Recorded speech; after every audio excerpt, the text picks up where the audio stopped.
Green GSM Hello! Sa video na ito, tatalakayin natin ang pangunahing features ng Green GSM Taxi. Unahin natin ang sukat o dimension ng sasakyan. Ang sasakyan ay may wheelbase na 2,610mm, overall length na 4,300mm, at height na 1,613mm, at width na 1,768mm. Ito ay may 4-door power window na maaaring itaas at ibaba gamit ang key fob. Mayroon ding rear privacy window para sa karagdagang comfort at privacy ng pasahero.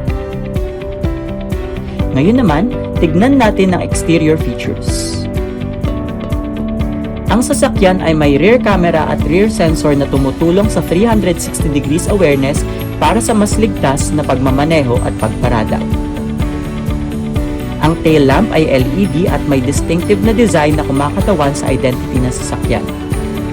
Ang liftgate ay powered at maaaring control gamit ang key fob o voice command.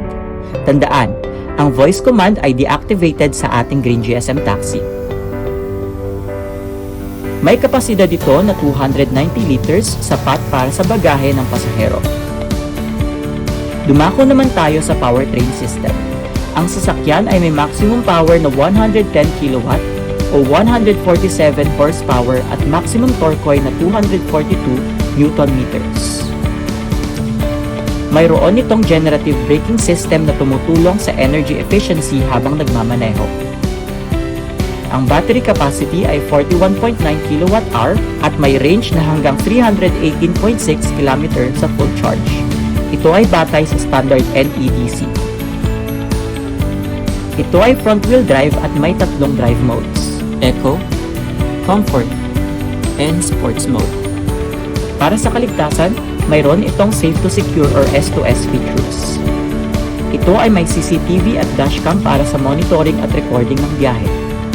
Mayroon ding Smart AI camera na maaaring gamitin para sa safety ng pasahero at ng driver. Mahalaga ring malaman ang paggamit ng SOS buttons.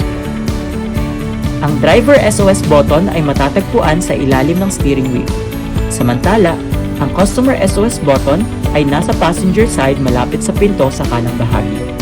Upang i-activate, pindutin at hawakan ang SOS button ng 5 segundo. Tandaan, gamitin lamang ang SOS button kapag may emergency. Sa pag-unawa sa mga features na ito, mas magiging epektibo at ligtas ang paggamit ng Green GSM Taxi sa araw-araw na operasyon.